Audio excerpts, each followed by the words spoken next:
Hello, I'm Oscar Crawford. Thank you for joining me again for this edition of the Teaching Ministry of New Eden.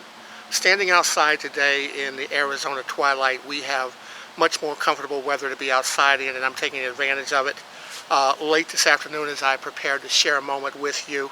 Thanks again for joining me. Last week started a firestorm challenging some traditional beliefs. That was not the intent. The intent was just to generate a conversation, but you know, like I know, that people are pretty fixed in what they think. They believe that what they think, people tend to think that what they think is the only way to think. So last week when I raised the question that just because one is a Christian prays the prayer as it's written in the book doesn't mean they're going to get the desired result. I stick by that. Reality will validate that. And so today I want to ask an even broader question. What is your faith premised upon? What do you build? Where do you find where you establish your faith? And we'll be examining some of what the scriptures have to say, and some of what people think, and some of what people know. And I'm going to say to you, if you know a thing, you don't need to have faith for it anymore. All right? So join me for a moment to pray, and I'll begin to have this sharing moment with you. All right. Father, in Jesus' name, thank you for the privilege to share with friends and loved ones one more time. Standing here in the twilight hours of an Arizona afternoon, really beautiful, calm, and quiet, almost still. I thank you for the moment to be able to share. Now, use my mind, use my thoughts, use my words to speak to people right where they live. That, in fact, our lives as Christians may become more developed, present and future, than they ever have been in the past.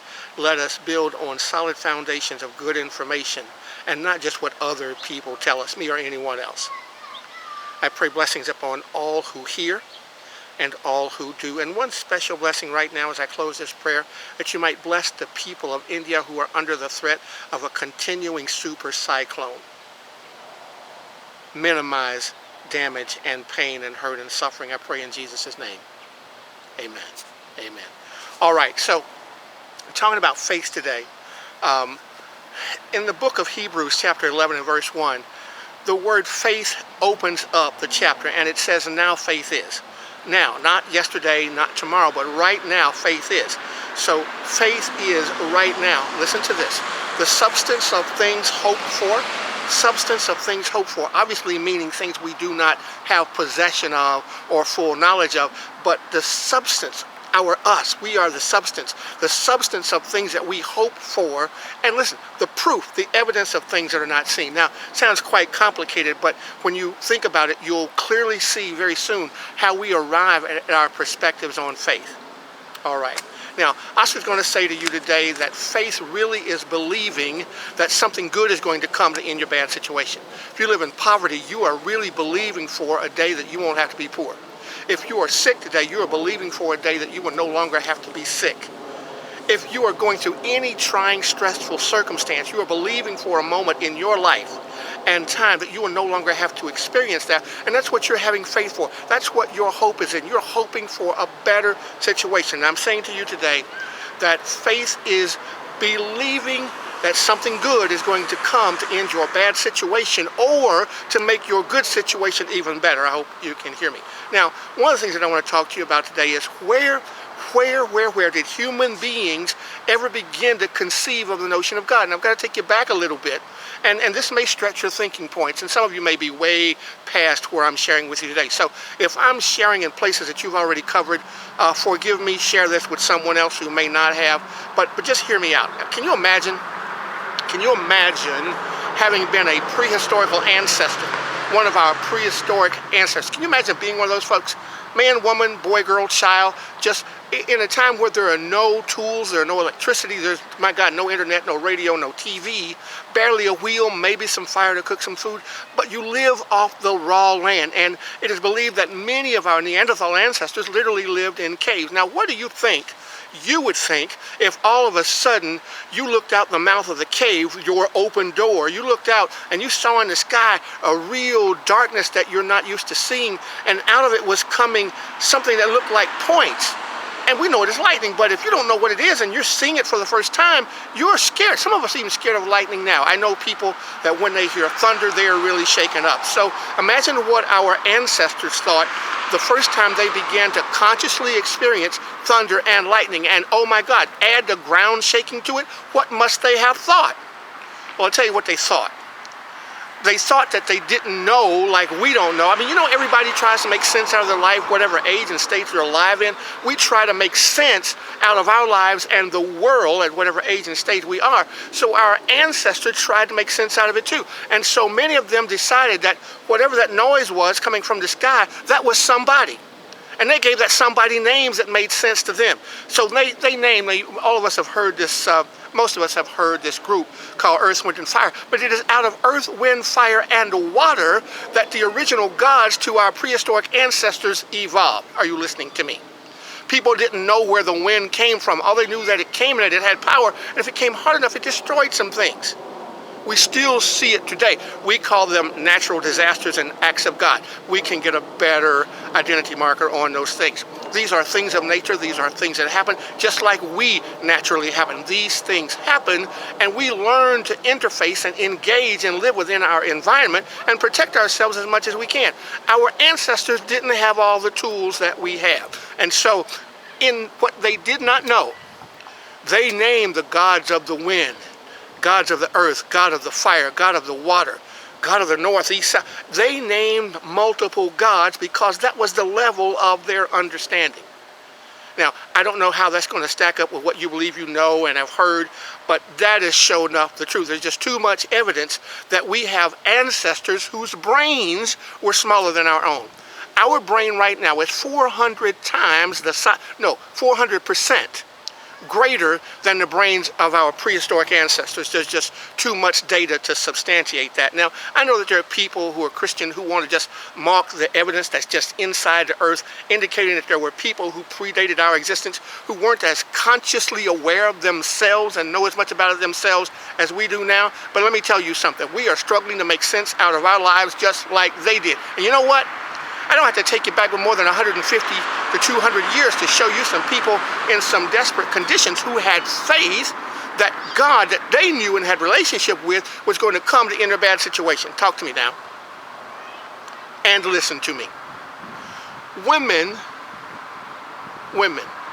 and children, some men, women and children are abused and used and exploited all over planet Earth. What do you think they hope for? What do you think their faith is in? That something good is going to come to end their bad situation. Hebrews 11:1. Now faith is the substance of things hoped for, the evidence of things not seen. So everybody who's being abused and exploited and caused to live in pain, their faith is in hoping something good is going to come to end their bad situation.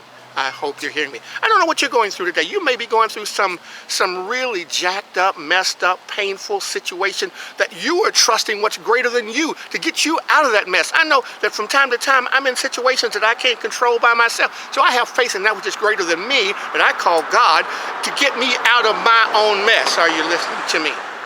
Being honest is a good thing that people need to be able to learn how to do. All right, so our ancestors, like us, struggled to make sense out of the world and their own lives, and so they identified a number of gods to identify the acts of nature.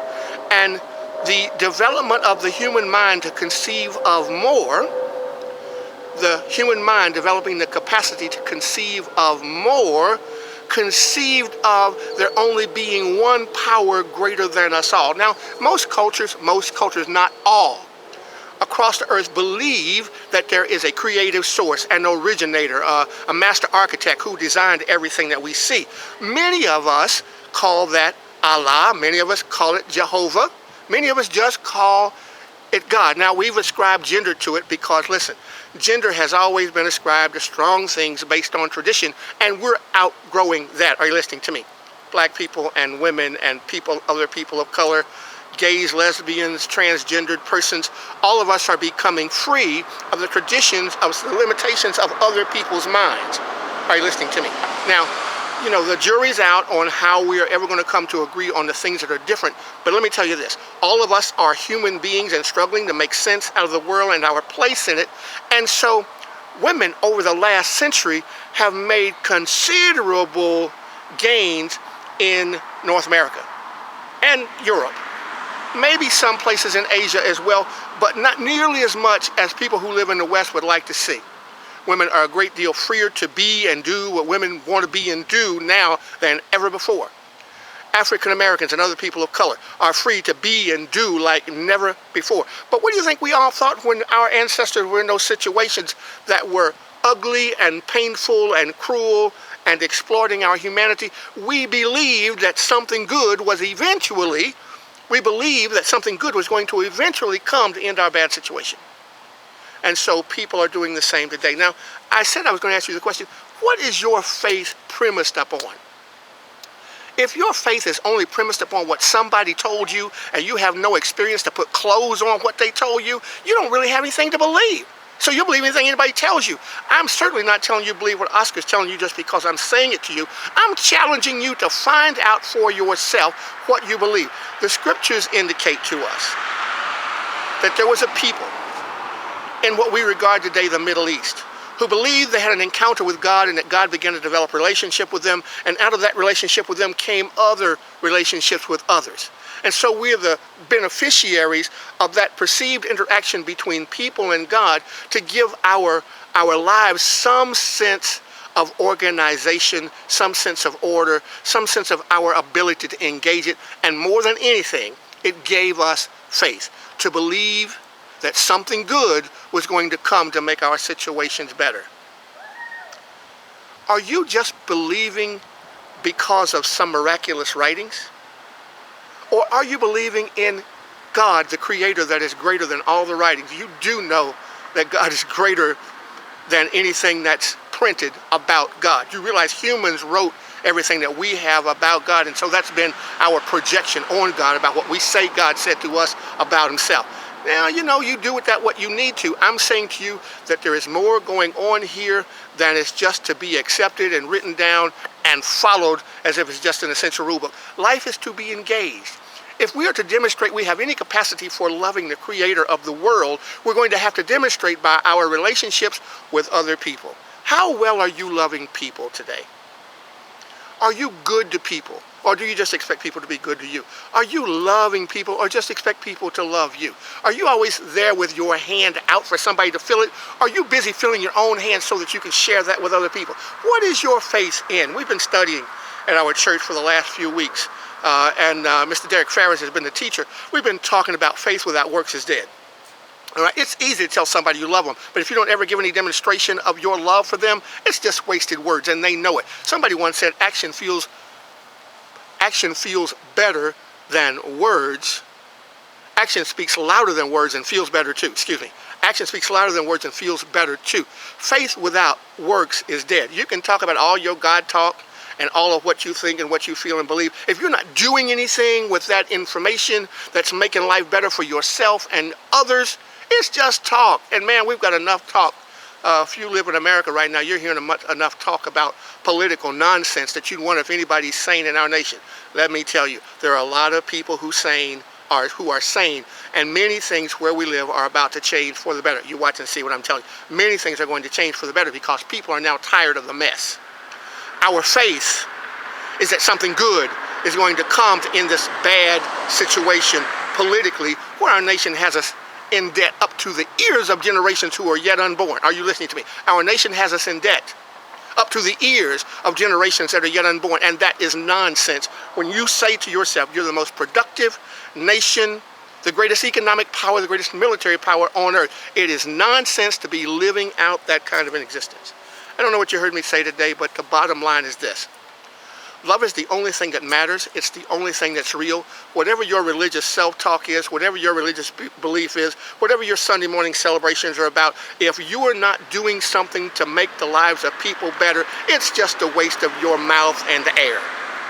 I know that's probably a bit arrogant to have said to you. I truly believe that.